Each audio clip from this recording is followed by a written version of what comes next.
Okay, welcome back. Today we're going to talk about a completely different statistic, nothing like z-tests or t-tests or ANOVAs, where we're trying to assess the differences between or among different groups in an experiment. Instead, a correlation is going to tell us about a relationship between two variables. In other words, as one variable changes, either it increases or decreases in the amount, what happens to another variable? And it's important to remember, a very, very key important part of understanding correlations is that correlation does not imply cause and effect. Okay? If we identify or calculate a correlation between two variables, we do not know anything about what's causing the change. Okay? And there's several reasons for that. For example, in one case, the first variable A, may be causing a change in variable B. That's what some people would be wanting to conclude.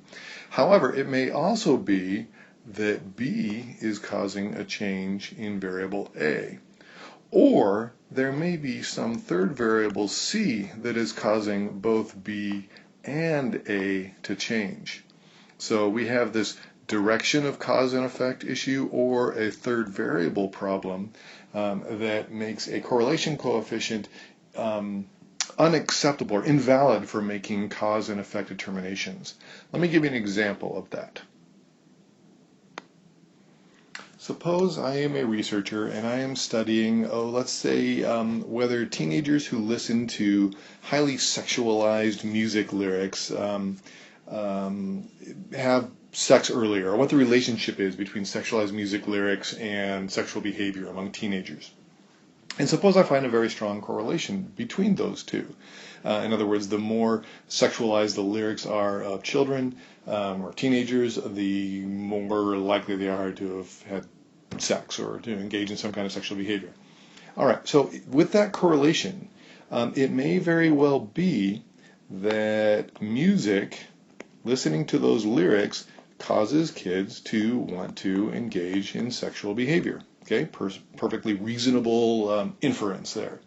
However, it may also be, just based on that correlation, that kids who have sex early are stimulated by things related to sex, and therefore they start seeking out other stimuli, other things that remind them of sex. They think about sex a lot, so they listen to music with a lot of sex in it. So here we have an issue of A causing B or B causing A. It might very well be either of those. A correlation coefficient wouldn't tell us that.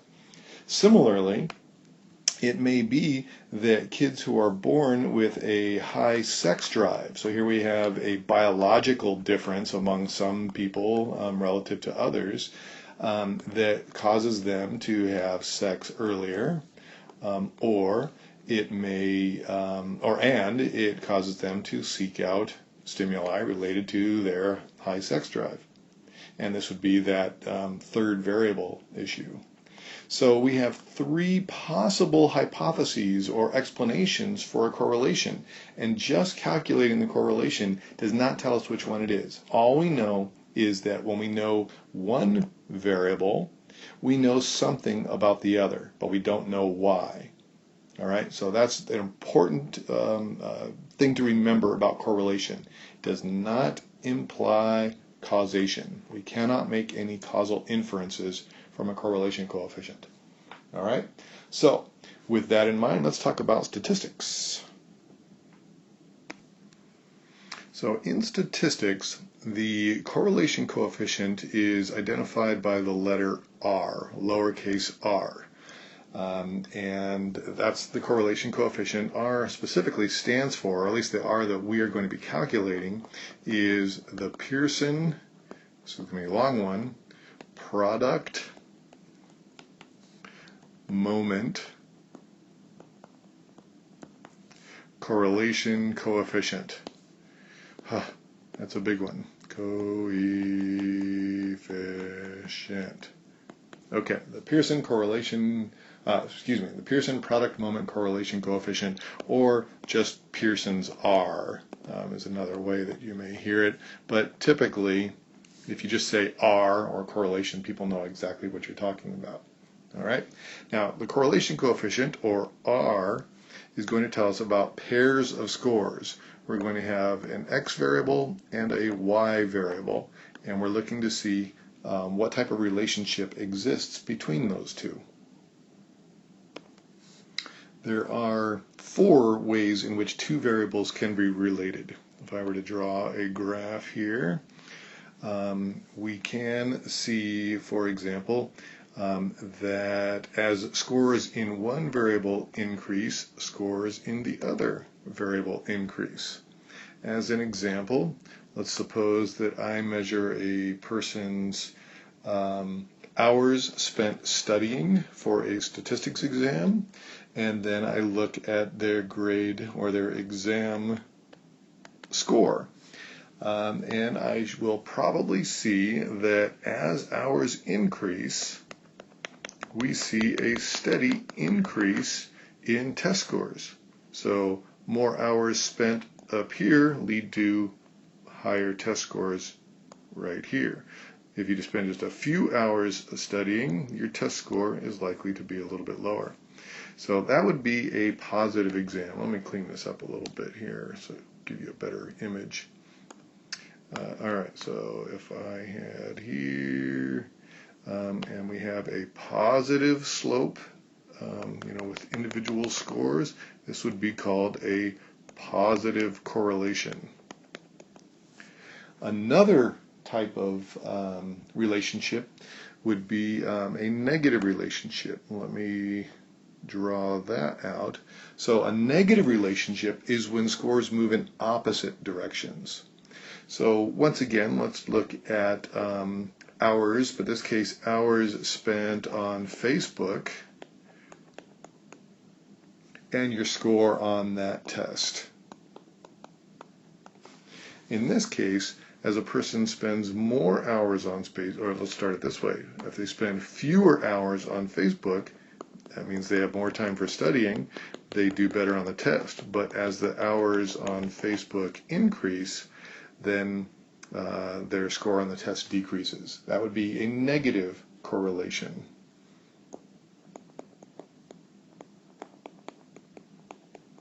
There we go. Negative correlation. And then the third way in which two variables can be related, which we're not going to go into here, this is not appropriate for Pearson's R, but there can be a curvilinear relationship among variables. And you may remember when we talked about ANOVA that we saw a curvilinear relationship between anxiety and cognition. There we go. That's a COG there. All right, cognition. And what we see is that people very low in anxiety tend not to do well on cognitive tasks, but as anxiety increases, their performance improves to a point where it levels off and actually starts to decrease again, where your anxiety is so high that you can't concentrate or think anymore. So that would be a curvilinear relationship. And for Pearson's R, a curvilinear relationship is not appropriate, so we're actually not going to consider that one at all. And then the fourth way in which two variables can be related, it's kind of an odd way to say that, is no relationship. No relationship means that changes in one variable, up or down, have no impact or no relationship to changes in the other variable. What we end up seeing are just scattered lines. Each dot represent the intersection between the x-axis and the y-axis. And here we see that even if you score very high or low on the x-axis, you can score high or low on the y variable. So that would be no correlation there, or no relationship. All right, so those are the different ways in which two variables can be related. For our purposes, we are going to focus on positive, negative, and of course, zero relationships. Okay? So let's talk about this thing R. So R as a statistic can range from -1 up through 0 to +1. And a -1 is a perfect negative correlation. That means for every 1 unit increase in the x variable, we will see exactly a 1 unit decrease in the other variable. Remember, they move in opposite directions for a negative correlation. A positive 1.0 correlation coefficient is a perfect positive correlation, where a 1 unit increase in the x variable is associated with exactly a 1 unit increase in the y variable. It's a perfect correlation. It never varies from that. That would be a positive correlation. And then the closer you get to 0, the weaker and weaker you get to, the weaker and weaker the relationship is, until finally there is no correlation. So notice that there's two bits of information that we get from any score. Suppose we had R equals -0.75. Okay? The sign is going to tell us whether it's a positive or negative correlation, and then the distance from 0, or how close to 1 it is in either direction, will tell us how strong that correlation is. So we know both the direction and the strength from a correlation coefficient. The further away from 0 an R statistic is, the stronger the correlation. So a little bit of a test here.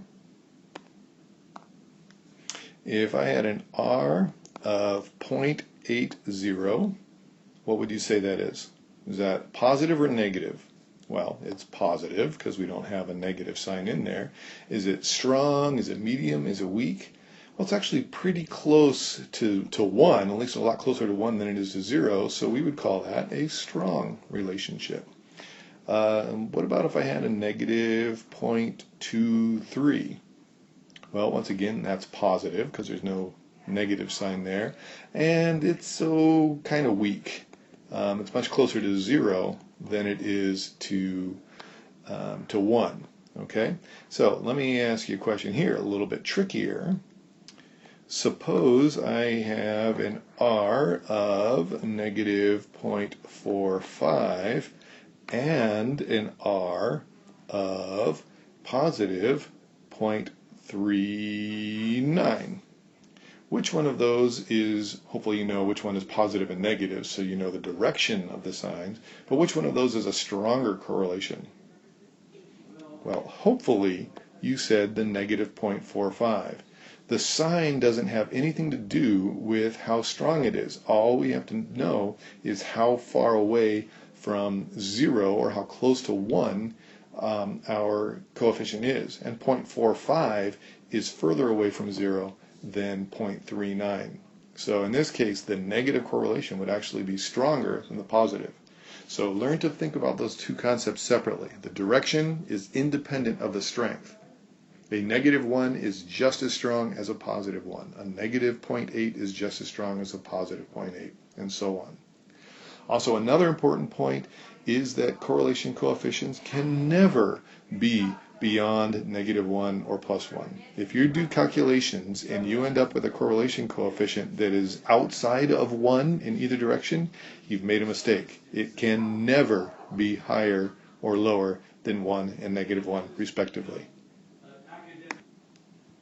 Okay, are you ready now? Let's talk about how to calculate R. Brace yourselves. Okay, here is the formula for the correlation coefficient. Now don't freak out, it's really not as bad as it looks, because let's break it down into its component parts. Alright, so here's an N. We already know what N is. N is the number of pairs. Okay, so you just have to count up how many pairs of scores you have. Sum of xy. pretty straightforward. The sum of xy means we're going to multiply x times y. So each observation is giving us two scores, an x variable and a y variable. So we're going to multiply those two scores and add them all up for everybody in the study. There's a sum of x and a sum of y. We're just going to add up all of the x's and add up all of the y's. That's pretty straightforward. Looking at the denominator, we've got a sum of x squared. That's something that we've been doing since, we've been doing standard deviations. The sum of x squared is we square each of the x variables and then add them up. There's the sum of x that's squared, there's a sum of y squared, sum of y that is squared. So when you break it down into its component parts, all you really need to know are n, x squared, y, and y squared. And we're just going to sum each of those columns up, plug them into the formula, and it's done. So it's not as bad as it looks, although I know it looks like it's crazy busy. Luckily, for this class, you don't have to remember the formula. All you have to do is write it down correctly on your formula card and plug in the numbers accordingly. So now it's time for an example. Let me walk you through an example of correlation coefficient calculations. In the interest of time, however, I'm going to start the example on a new video. So this one is over now. Open up video 2 on this, and I'll show you how to apply the correlation coefficient.